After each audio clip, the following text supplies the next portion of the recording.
here we are. I'm Wendy O'Connell, and we're back here in the studio with a guest today. We have Don Cuerdon with us.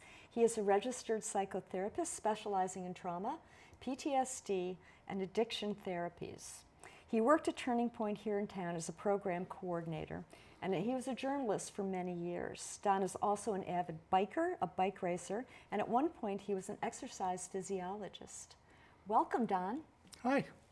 Good to see you. It's good to be here. It's great to see you. Good to be seen. Yes.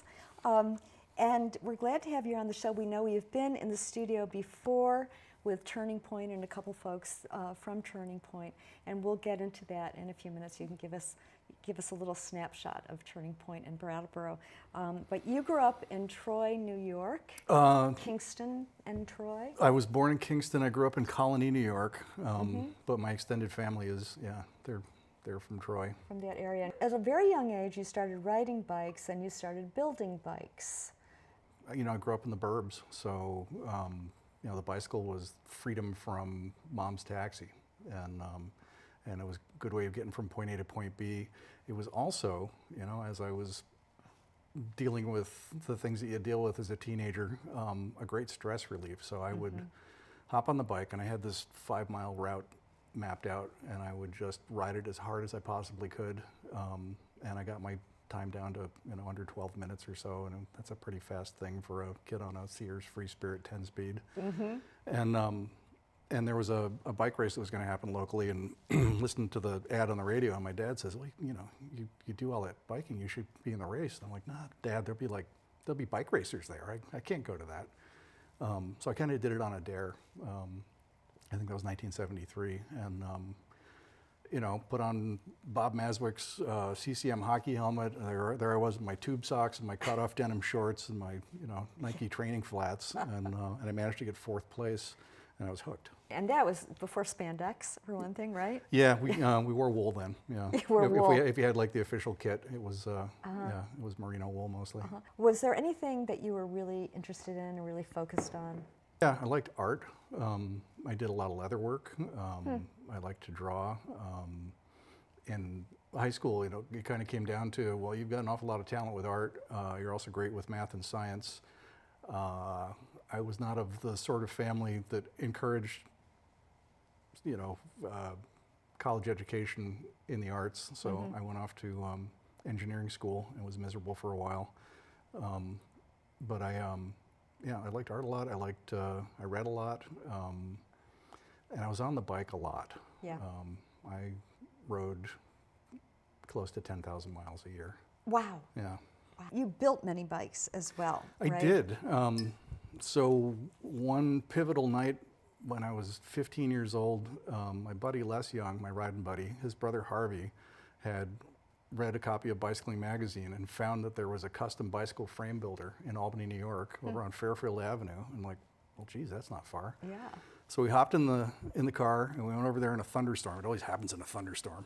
And and I met this man, Phil Fisher, and we talked bikes, and this guy was the real deal. And he had been he used to grind crankshafts for race cars. I apprenticed with him for 4 years. Yeah. This little garage shop.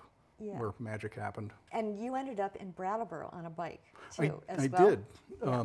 So my friend Art came back from a race one day in Vermont. It was a Saturday, and he says, you guys got to come back with me and do this race tomorrow. It's the same one, but in the other direction.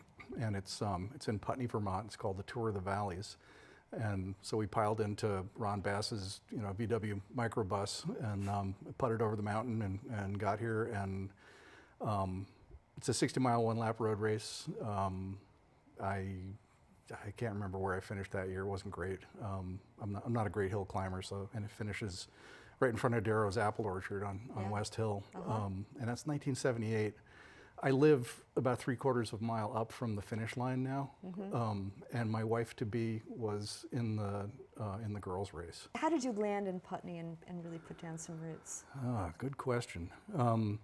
I was in Chicago in graduate school, miserable once again. I was very interested in exercise, and I was studying it at the white rat level 90 hours a week in a laboratory, eating lots of Chicago deep dish pizza and drinking too much beer and getting fat.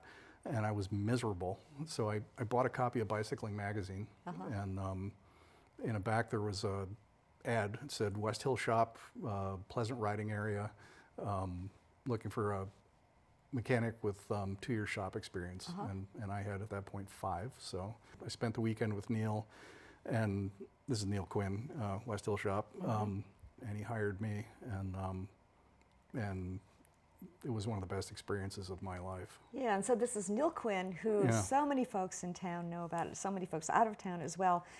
He and his wife, Betsy Bates, established West Hill Shop in Putney, Vermont, which is still renowned. There was 3 Bobs and a Neil. Bob George, Bob Anderson, Bob Gray, and Neil Quinn. They were the original owners of the West Hill Shop. They were running, yeah. They had their own culture going It did, on there. yeah. No, it was very counterculture-y. Yeah. It was pretty awesome, you know, because it was so far off the beaten path, and we had so little information. You know, there's no internet, so we got our information with tuning in shortwave radios and listening to the BBC for race reports, and then looking at European magazines, you know, still shots of like, I guess they must do it like that. But I did really enjoy bicycle assembly, and I became a pretty crackerjack wheel builder. And did that translate over into skiing, all the cross-country ski? Yeah, well, I have a skiing history as well. I raced for Castleton when I was there, and you know, part of what drew me to Putney was Johnny Caldwell's book on cross-country skiing. You know, because that was the hive, and you know, had the great joy of, you know, working on all the bikes of all those famous people that were in that book. You know, the Galanis's and Bill Koch and Lynn Spencer, and you know, and just kind of getting inculcated into that culture. And actually, I'd spent part of my time at Castleton. I helped design the VO2 max testing protocol for the U.S. cross-country ski team with Mike Gallagher. The West Hill Shop definitely has a long-legged reputation, and Betsy Bates as well, who is part of that. And I think that she actually crowned you with your she did with your nickname. She did. Yeah. One of my few. So yeah, I was born Donald, no middle initial. So about 7th grade, I got hip, slick, and cool, and you know, I was Don. And so I showed up at West Hill Shop, Don, and Betsy's into 2-syllable names. And Donald was too formal for her, so she just stuck a dough on the end. It's like, Dondo. I can hear her saying that. And other things occurred. Neil wanted to computerize the shop inventory, and I was a refugee from technology, and I was not very interested, so he bought me a Star Trek game. And so I typed in Dondo, and the next thing it says is, "What is your command, Captain Dondo?" And that became my pen name. That's great. Years later. Captain Dondo. Yeah. That's wonderful. In the midst of all this, had you already started writing and becoming a journalist? I was second in command in the 2-man submarine, so I got the short straw on writing the Bicycle Club newsletter, the Putney Bicycle Club newsletter. And that quite often happened under perhaps the influence of, maybe it wasn't the roast beef sandwich so much as it was the 6-pack. And I get done writing that and look at it and go, I can't sign my name to this. So I started signing it Captain Dondo. And it got distributed. And Barbara George, Bob and Barbara George, had the national bicycle racing newspaper here in Brattleboro. It was called Velo News. Oh. And it was, at the time, it was distributed with your United States Cycling Federation license, and it was your go-to for race information and results and that sort of stuff. So one day I'm riding home from work, and Ed Pavelka, who was the editor there, overtakes me in his little Subaru Brat and says, "Hey, I've been getting this Bike Club newsletter. You got a nice turn of phrase. Would you like to work for us?" And so I wrote a story about how to convert your road bike into a cyclocross bike. I brought cyclocross to Putney, which is another story. But cyclocross is off-road racing on skinny-tired bikes, where you get off and jump over things and run down steep things. And I know that you wrote for Rodale Press, and you had some adventure travel writing during this time as well. Around, I don't know exactly when it was, Don, but you got clean, as they say. I did. Yeah. Now we say I got abstinent. Oh. Because I wasn't actually dirty. I think that's much better. Yeah. I had an interesting life. Sometimes it was a little too interesting. I lived in a neighborhood that was a little rougher than it looked. And, you know, my family of origin has some history, and they were a little bit rougher than they looked. And I saw lots of things, and I did some stuff, and I, you know, spent a good chunk of my early life in fear. And that's why the bicycle was such a good cure for me too. But yeah, at the ripe old age of 12, I discovered that drinking tons of alcohol made me brave, made me strong, and made me feel more like myself than I did when I was under the influence of all that fear. And it was a great pressure release for a long time. And a weird mix, you know, because I was also an athlete. So it was a cheap date. You know, you go out and ride 100 miles, and you have a couple of beers, and you're good. But that accelerated by the time I just turned 34. So I'll be celebrating 28 years of an abstinence on this November 2nd. After that period of time, you know, it's hard to know the trajectory of these kinds of things. Right. But you did go through a breakdown that occurred. Well, I've had several. I pretty much, I do a midlife crisis about, you know, once every decade or so. So yeah, 34, you know, gave up alcohol and all the other recreational drugs that I might have indulged in as well. And, you know, took on the mantle of recovering from the sorts of things that, it wasn't a bright sunny day the first day I decided to drink myself into oblivion.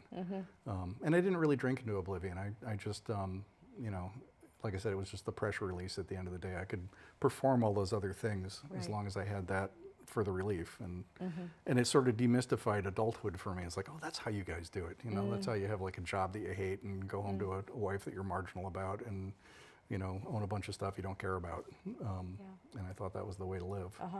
And I learned a different way. And yeah, pretty soon after that started having kids.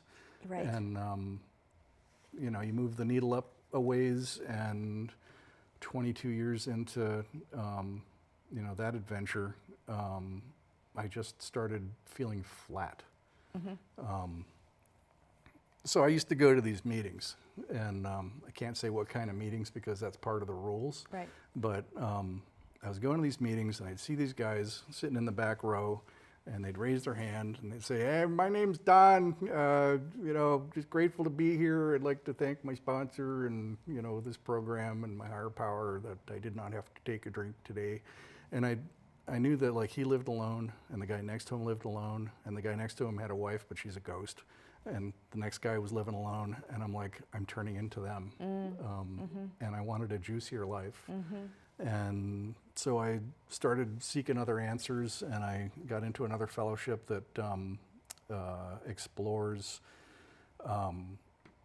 alcoholic families and other family dysfunction. And it was the first place that I ever heard really the terms PTSD, you know, without the context of combat, and complex PTSD, which is those, you know, 10,000 paper cuts that you get as a child in an unsafe environment. And some huge psychic scab got ripped off of me, and a whole lifetime of traumatic stress came tumbling out like Pandora's box. And I found myself, you know, in a place of such hypervigilance that I couldn't sit with my back to a window or a door. I was sleeping about 2 hours a day, not all at the same time. You know, trying to keep my job together. I was the director of communications at the Putney School at that point. After my adventure travel writing career, I parlayed that into that job. And I was not in great shape. And thankfully, I was working for a great place that loved me, and they gave me the space and the time and the, you know, the support that I could pursue the other avenues, because it wasn't my first rodeo. You know? 4 years into my sobriety, I went through the worst depression of my life, and that was a 4-year project. And when my kids got tested for educational stuff, I got outed for ADHD. And I just had naturally managed it most of my life. Anxiety, and you know, of course, the alcohol use disorder. and now I, added PTSD to the mix. Right. So yes, you self-medicated really quite well. I did. For Yep. many, many years. Yeah, I stayed alive, and I, it was not an abysmal life. Right. I Right. was married, I had kids, I had friends. Right. And so when you come to this place, and I know that we can talk about Turning Point as well. Sure. But there was something that it was a critical mass, and you were able to get help. And was this the Northampton Trauma Institute? Well, there was an army involved. Yeah. So my own personal psychotherapist who spent hours and hours and hours with me, and we devised, we figured out did the counterintuitive thing. She asked me, where's the last place you felt safe? And I have friends in Atlanta, Georgia, and I'd been at their house, and they have a second-story guest room with no ground floor access, 2 90-pound pit bulls that would sleep on either side of me, and I actually slept when I was there. And she was like, can you go back there? And I said, they didn't want me to leave when I left. So I went on a couple-month walkabout, and just connecting dots all the way down the East Coast with old friends, people that I had known, people whose lives I had influenced. And one of my first assignments was get in contact with these people and tell them what's up and ask them if you can seek a safe harbor. And every single one of them was like, "For you, dude, you can stay with us forever." Wow. And I didn't know. I didn't know that's who I was. Right. Yeah. Right. So It was news to me. And that actually was part of Yeah. the recovery as well. Really was. Yeah. And so that turned the tide on the symptoms. I got stabilized enough that we got in contact with the Trauma Institute in Northampton, and they treat this with a specific treatment. What is trauma?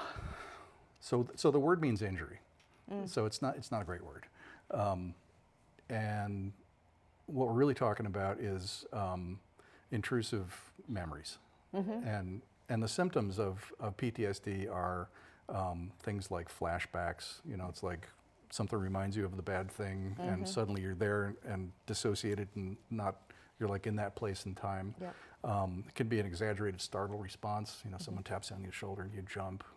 It can be, just sort of a generalized irritation. It could be the hypervigilance that I described. So I was having, all of that. And the reason I was having all of that is that so there's no such thing as a traumatic event. You and I can attend the same hurricane, and one of us have a traumatic experience and the other one have a windy day. Right. Just depends on how much fear was involved. Right. Because when there's enough fear involved, the human psyche has this cool cutout tool, and it happens at the top of the medulla oblongata. It's called the thalamus. It's like a valve, and it sends it either to the cognitive part of the brain, the thinking part, or it sends it to the emotional part, which is like our hunting brain. That's where our reflexes are, and our fight or flight response. Right. So when that happens, the cognitive part shuts off, or it stutters. So what you wind up with is, the tape is still rolling. You still have 5 senses. Those sensory fragments wind up in the hippocampus, also in the emotional part of the brain, which is where memories are formed. And so they're malformed, and they're in the hippocampus and not around the corner in long-term storage because it doesn't have the narrative of the cognitive part. Right. So the lived experience is it's happening for you right now. Yeah.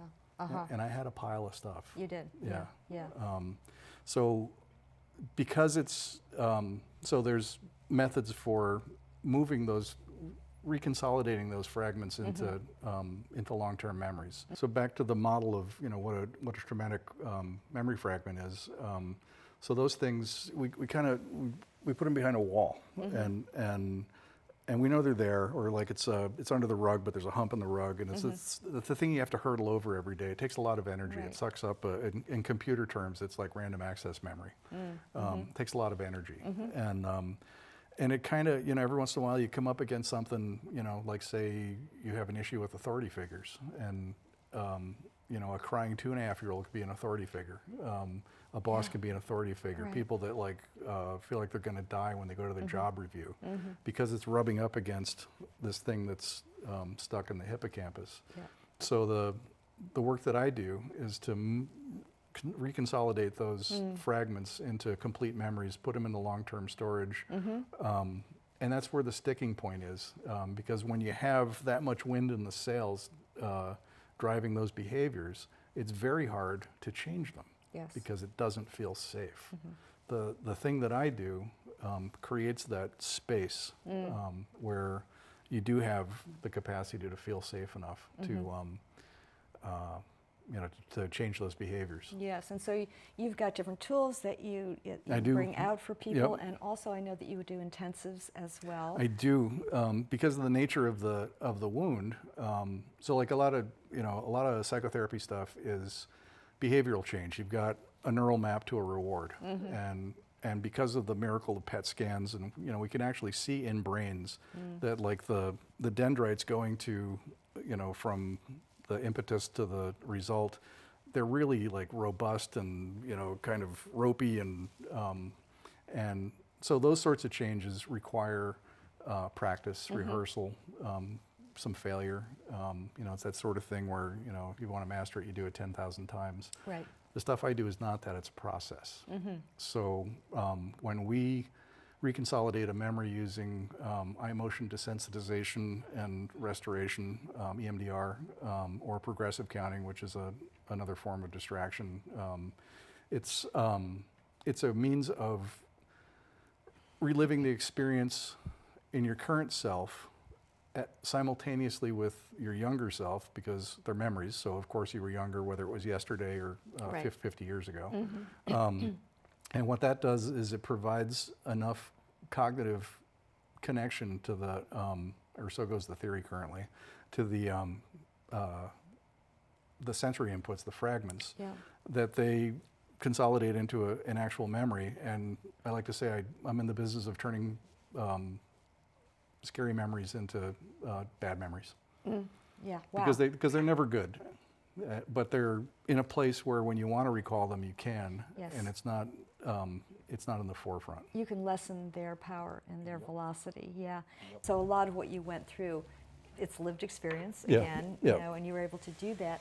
And when you were at Turning Point, you incorporated many of those things as well. Turning Point is one of the 12 state-funded recovery centers in the state of Vermont. The idea is it's a place for people in recovery, people that want to be in recovery, people that are still struggling somehow, and their families.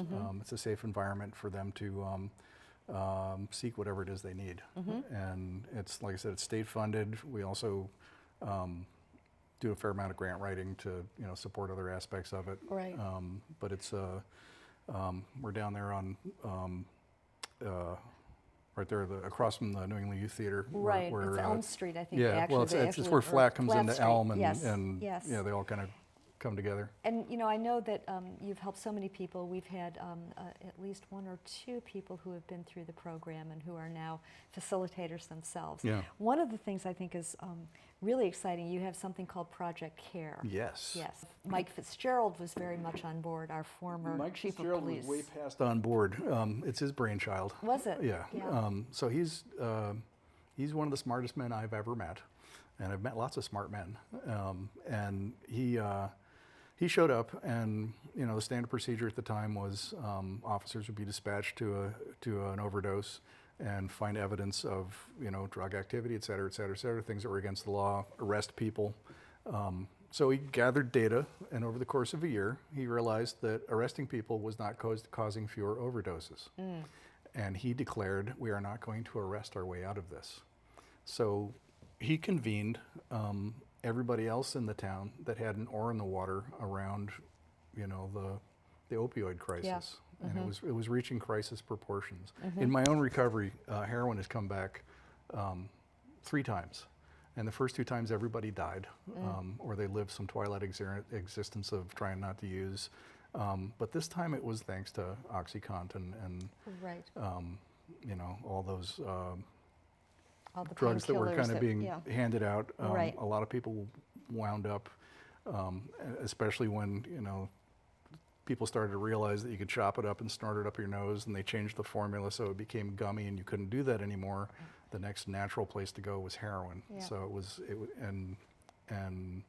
And I think because it was, sort of a more cross economic strata, we had miracle interventions like Narcan, Yes, so that right. people can come back from an overdose. Right. And all the other stuff that's in place that we've been using to try and mitigate the damage of this. But Gunny decided to invite us all to the table. And I was in grad school when I started working at Turning Point. I'd sort of forgotten that Susie Walker ran the whole joint, and we're friends from way back. Oh, yeah. And we kind of combined forces. And I think my first day on the job was a project care meeting. Yeah. And it was, it was us, and it was HCRS and Groundworks, and I don't want to leave anybody out because there's like a lot of important parts to it. The hospital Yes, retreat, that's right. Habit Opco, some others, Yep. and the police. And the police, yeah. And it's like, so what do we need to do to move this agenda? Yeah. And really nothing earth-shattering other than we realized there's a moment of grace between when someone comes back from an overdose to when 10 minutes later they need to go out the door looking for more, because it's a physiological response. That's right. You've got no, at that point you have no choice. Once your physiology has been hypersensitized to a substance like that, Yes. it becomes a compulsion, and unless there's like an outside intervention, you can't beat it. Can you give us a feel or an idea of your vision for Brattleboro, because you've sort of been in the thick of it? Yeah, so I don't know if this will ever happen because I'm an old guy now, but I love the idea of some old hippie like me being able to drive down from Putney, park the car with the keys in it, go get a burger, see a movie at the Latches, and stumble on out at 11 o'clock at night, and the car is still there with all the stuff in it, and be able to drive home again. And I don't know if enough time has passed that we just don't live in that vision anymore, but I remember when it felt very safe to live in Brattleboro, and we didn't worry so much about people having a roof over their heads or shoes on their Right. feet or food in their mouths, Right. because it's not, drugs are not the problem. They are actually a short-term coping solution. That's right. And it works great for a while. I drank for 22 years. I was a very productive citizen in that time, and didn't really get super miserable till the end. Right. So, as we work hard to become more civilized and help the people that need the help, Yes. and a little less finger pointing about, the mythology. Hit me up sometime if you want to hear the physiology about why there's absolutely no morality involved in substance use disorder. It's completely physiological. No judgment. Yes. Yeah. Yes. Yeah. Absolutely.